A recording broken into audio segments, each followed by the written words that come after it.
سب سے پہلے ہم لفظی ترجمہ دیکھتے ہیں، پھر اس کے بعد ہم کچھ اس کی مزید وضاحت دیکھیں گے۔ اعوذ باللہ من الشیطان الرجیم، بسم اللہ الرحمن الرحیم۔ مثلہم، مثال ان کی، کا مثلی، کا جیسے، مثلی مثال، جیسے مثال،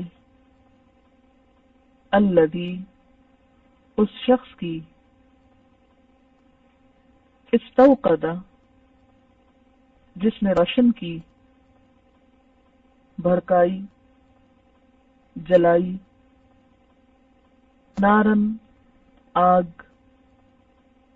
فلما پھر جب، اضاءت اس نے روشن کر دیا،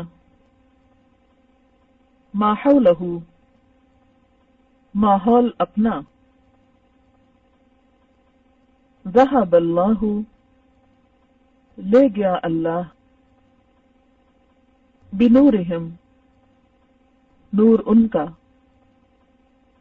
یہاں بھی آپ دیکھیے کہ بے آیا ہے، اس کا بھی وہی اسی طرح کا عمل ہے جو کل ہم نے پریپوزیشن بے پڑھا تھا۔ ذہبہ کا لفظی معنی ہوتا ہے جانا، لیکن ذہبہ کے بعد اگر بے آ جائے تو اس کا معنی ہوتا ہے لے جانا۔ بے کا کیا مطلب ہوتا ہے؟ جیسے ساتھ، تو اس چیز کے ساتھ گیا یعنی وہ چیز لے گیا۔ ذہب اللہ بنورہم لے گیا اللہ ان کا نور، و اور ترکہم چھوڑ دیا ان کو، فی ظلمات اندھیروں میں، لا نہیں، یبصرون وہ دیکھتے، سمن بہرے ہیں، بکمن گنگے ہیں، عمیٌ اندھے ہیں، فہم پس وہ، لا نہیں، یرجعون وہ لوٹیں گے۔ منافقین کی حالت کو دو مثالوں سے واضح کیا گیا ہے۔ مثال کیوں بیان کی جاتی ہے؟ انسانوں کی تربیت میں مثال کے ذریعے بات سمجھانا ایک بہت ہی مؤثر ذریعہ ہے۔ اس سے لوگوں کو بات جلدی سمجھ میں بھی آتی ہے اور دل پر بھی بہت اثر کرتی ہے، اور انسان کے اندر غور و فکر بھی پیدا ہوتا ہے۔ قرآن مجید میں آتا ہے وَتِلْكَ الْأَمْثَالُ نَضْرِبُهَا لِلنَّاسِ لَعَلَّهُمْ يَتَفَكَّرُونَ، اور یہ مثالیں ہیں جنہیں ہم لوگوں کے لیے بیان کرتے ہیں تاکہ وہ غور و فکر کریں۔ ایک اور جگہ پر آتا ہے وَيَضْرِبُ اللَّهُ الْأَمْثَالَ لِلنَّاسِ لَعَلَّهُمْ يَتَذَكَّرُونَ، اور اللہ لوگوں کے لیے مثالیں بیان کرتا ہے تاکہ وہ نصیحت حاصل کریں۔ تو دو فائدے بتائے جا رہے ہیں مثال بیان کرنے کے، ایک کہ غور و فکر کریں، دوسرے نصیحت لیں اور اس سے اپنی اصلاح کا کام کریں۔ مثالیں بیان کرنا قرآن مجید کی تعلیم کا ایک خوبصورت اسلوب ہے، ایک خوبصورت طریقہ ہے۔ اس طرح آسان اور واضح طریقے سے بات دلوں تک پہنچ جاتی ہے۔ اللہ سبحانہ تعالیٰ نے قرآن مجید میں بہت سی مثالیں بیان کی ہیں۔ مثال بولنے میں زیادہ واضح ہوتی ہے، سننے میں خوبصورت، اور پھر ایک بات کے مختلف پہلو بہت گہرائی کے ساتھ سمجھ میں آتے ہیں۔ اللہ سبحانہ وتعالیٰ فرماتے ہیں وَلَقَدْ صَرَّفْنَا فِي هَذَا الْقُرْآنِ لِلنَّاسِ مِنْ كُلِّ مَثَلٍ وَكَانَ الْإِنسَانُ أَكْثَرَ شَيْءٍ جَدَلًا، اور یقیناً ہم نے اس قرآن میں لوگوں کے لیے ہر طرح کی مثال پھیر پھیر کر بیان کی ہے، اور انسان جھگڑا کرنے میں ہر چیز سے زیادہ بڑھ کر ہے۔ تو اس سے کیا پتہ چلتا ہے کہ اللہ تعالیٰ نے بہت سی مثالیں انسانوں کے لیے بیان کی ہیں اور بات کو مختلف اینگل سے، مختلف طریقے سے سمجھایا ہے تاکہ لوگ فائدہ اٹھا سکیں۔ سلف صالحین اس بات پر بہت فکر کرتے تھے کہ انہیں قرآن کی کوئی مثال سمجھ میں نہ آئے، کیونکہ قرآن مجید میں آتا ہے وَمَا يَعْقِلُهَا إِلَّا الْعَالِمُونَ، کہ ان مثالوں کو بس علم والے ہی جانتے ہیں، یعنی علم والے ہی ان سے فائدہ اٹھاتے ہیں۔ تو اگر انہیں کوئی مثال سمجھ نہ آتی تو وہ رنجیدہ ہوتے کہ پھر ہمارا شمار اہل علم میں نہیں ہوگا، کیونکہ علم والوں کے اللہ سبحانہ وتعالیٰ درجات بلند فرماتا ہے۔ یرفع اللہ الذین آمنوا منکم والذین اوتوا العلم درجات، ایک تو ایمان والوں کے درجے ہیں، پھر ان کے اوپر علم والوں کے درجات ہیں. جتنا جتنا آپ علم حاصل کرتے جاتے ہیں آپ کے درجات بلند ہوتے چلے جاتے ہیں. یہاں پر قرآن مجید کی پہلی مثال بیان ہو رہی ہے. یعنی آپ نے جب سے قرآن مجید شروع کیا تو آپ سب سے پہلی مثال یہاں پر پڑھ رہے ہیں, اور یہ مثال سورۃ البقرہ کے ابتدا میں ہی آ گئی ہے. مثلهم كمثل الذي استوقد نارا فلما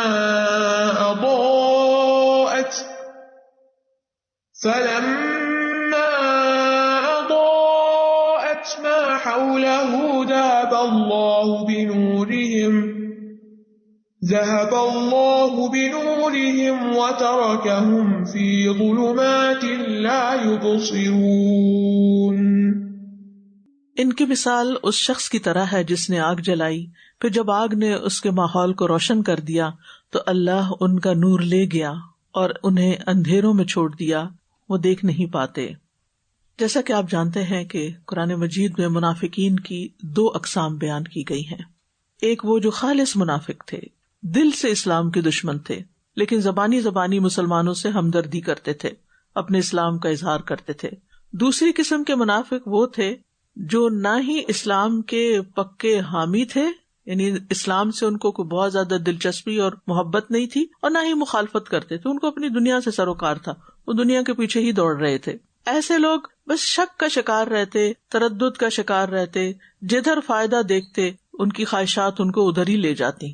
تو یہاں اللہ سبحانہ وتعالیٰ نے دونوں گروہوں کی حالت کو مثالوں کے ذریعے بیان کیا ہے. پہلی مثال منافقین کی حالت کو ایک ایسے گروہ کے ساتھ تشبیہ دی گئی ہے جو اندھیری رات میں کسی جنگل وغیرہ میں ہو, اور ان میں سے کسی ایک شخص نے حرارت اور روشنی حاصل کرنے کے لیے آگ دہکائی ہو. جب آگ خوب روشن ہو گئی اور اس نے سب کچھ چمکا دیا اور انہوں نے اپنے فائدے اور نقصان کی چیزوں کو دیکھ لیا, تو پھر اچانک وہ آگ بجھ گئی اور دوبارہ وہ اندھیرے میں آ گئے. اب انہیں کچھ بھی دکھائی نہیں دے رہا, نہ کہیں جا سکتے ہیں, کوئی رستہ بھی نظر نہیں آ رہا, اور نہ ہی ان کو سمجھ آ رہی ہے کہ کیا چیز ہمارے فائدے کی ہے اور کیا نقصان کی.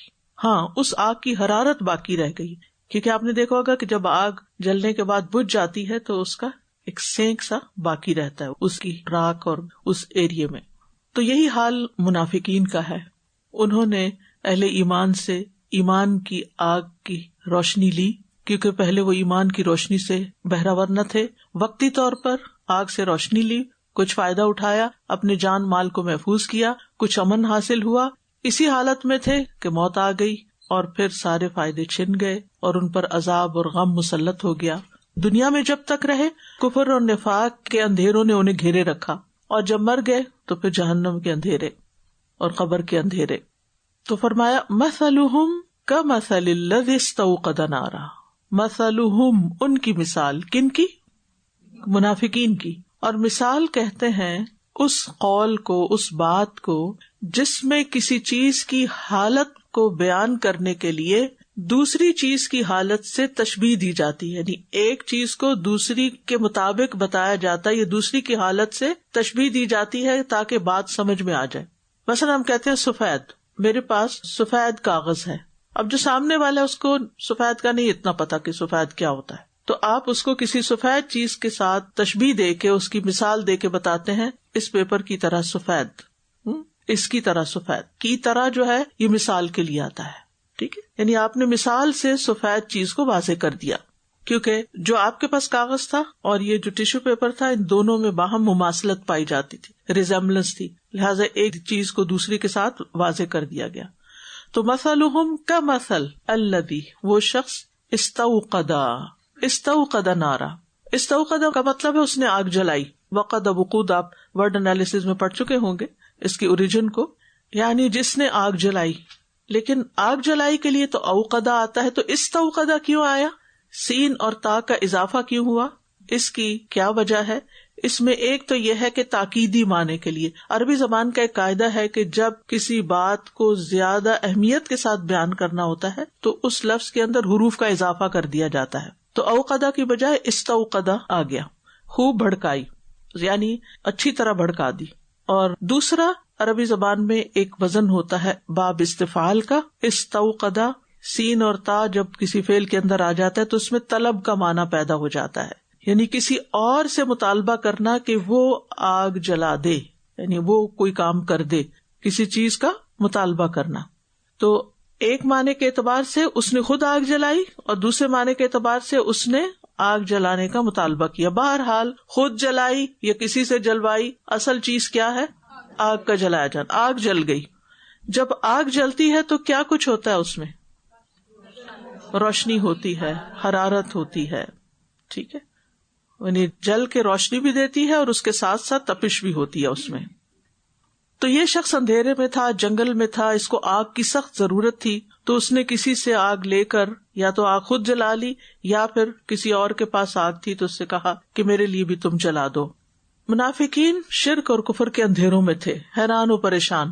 نبی صلی اللہ علیہ وسلم کی آمد سے پہلے مدینہ میں وہ اندھیروں میں تھے. جب آپ مدینہ میں تشریف لائے تو اسلام کا نور پھیل گیا. اب اسلام کا نور پھیلا تو انہوں نے اس سے فائدہ اٹھایا. تو اب وہ آگ کس نے روشن کی؟ اس کے بھی دو معنی بتائے جاتے ہیں. ایک یہ کہ انہوں نے خود اسلام کو جاننا چاہا، معلوم کیا. دوسرا یہ کہ نبی صلی اللہ علیہ وسلم نے وہ روشنی پھیلائی. تو اوقدہ جلائی، یعنی نبی صلی اللہ علیہ وسلم نے ایمان کی شمع روشن کی. اور استوقدہ کا مطلب یہ کہ جب انہوں نے دیکھا کہ اور لوگ مسلمان ہو رہے ہیں تو ان کے اندر بھی خواہش پیدا ہوئی، انہوں نے بھی اسلام کو جاننے کی کوشش کی، روشنی حاصل کی. اب آپ دیکھیے کہ اگر یہ کہا جائے کہ یہاں منافقین نے خواہش ظاہر کی تو پھر استوقدہ سنگولر کیوں آیا ہے؟ ہوتا یہ ہے کہ اگر ایک جماعت بھی ہو، گروپ بھی ہو، تو اس کو بعض اوقات کسی کام میں ایک ہی شخص ریپرزینٹ کر رہا ہوتا ہے. یعنی جب آگ جلانے کا موقع ہوتا ہے تو 2-3 لوگ تھوڑی آگ جلانے بیٹھ جاتے، ایک ان کو ریپرزینٹ کر رہا ہوتا ہے اور وہ جلا لیتا ہے. ٹھیک ہے، تو عموماً لوگ کمیونٹیز کے اندر کسی نہ کسی کی لیڈرشپ میں رہ رہے ہوتے ہیں یا کمیونٹی کی شکل میں. تو مدینہ میں کچھ لوگ عبداللہ بن ابی کے بڑے حامی تھے اور اس کے ساتھی تھے، اور ہر چیز میں وہ ان کو ریپرزینٹ کر رہا تھا. تو استوقدہ سے مراد پھر یا تو نبی صلی اللہ علیہ وسلم ہے اور یا پھر کون ہے؟ عبداللہ بن ابی. ٹھیک ہے، لیکن وہ صرف اکیلا اپنے لیے نہیں کر رہا تھا بلکہ اپنے جیسوں کے لیے بھی چاہ رہا تھا. تو آسمان سے آنے والا یہ قرآن کا پیغام، اللہ کا کلام کیا تھا؟ ایک روشنی تھی جس کو اللہ نے آسمان سے اتارا. اس نے دلوں کو روشن کر دیا، لوگوں کی زندگیوں میں روشنی ہو گئی. وحی کا ایک نام، قرآن کا ایک نام نور بھی ہے. قد جاءکم من اللہ نور و کتاب مبین.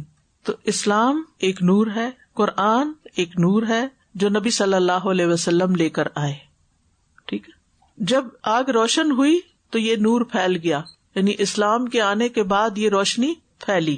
فلما اضاءت ما حوله ذهب اللہ بنورہم. جب اس نے اپنے ماحول کو، یعنی اس آگ نے آگ جلانے والے کے مطالبے کی وجہ سے ارد گرد کو روشن کر دیا. اضاءت یعنی نار ہے، یعنی جب آگ نے اپنا ماحول روشن کر دیا، یعنی اسلام کی روشنی پھیلنے لگی. ذهب اللہ بنورہم، اللہ ان کا نور لے گیا. فائدے کی چیز ان سے چلی گئی لیکن وہ مصیبت میں گرفتار ہو گئے. شک کی وجہ سے دلوں کے اندر بے چینی باقی رہ گئی، دل پھر سے اندھیرے میں چلے گئے. دلوں میں اسلام کی لذت، خوشی، روشنی باقی نہ رہی. اس بات کو دوبارہ سمجھیے، آگ کے اندر کیا ہوتا ہے؟ اور جب ان سے کہا جاتا ہے ایمان لے آؤ جیسے اور لوگ ایمان لائے ہیں، تو کہتے ہیں کہ ہم بھی اسی طرح ایمان لے آئے جیسے بے وقوف ایمان لائے ہیں. خبردار، یقیناً یہ خود ہی بے وقوف روشنی چلی جانتے نہیں ہیں. لیکن یہ جلن جب ان منافقوں کو صحابہ کرام کی طرح اللہ پر، فرشتوں پر، کتابوں پر، رسولوں پر، آخرت پر ایمان لانے کا کہا جاتا ہے اور اس کے مطابق ان جیسا عمل اختیار کرنے کے لیے کہا جاتا ہے، تو یہ ان کو بے وقوف سمجھتے ہیں.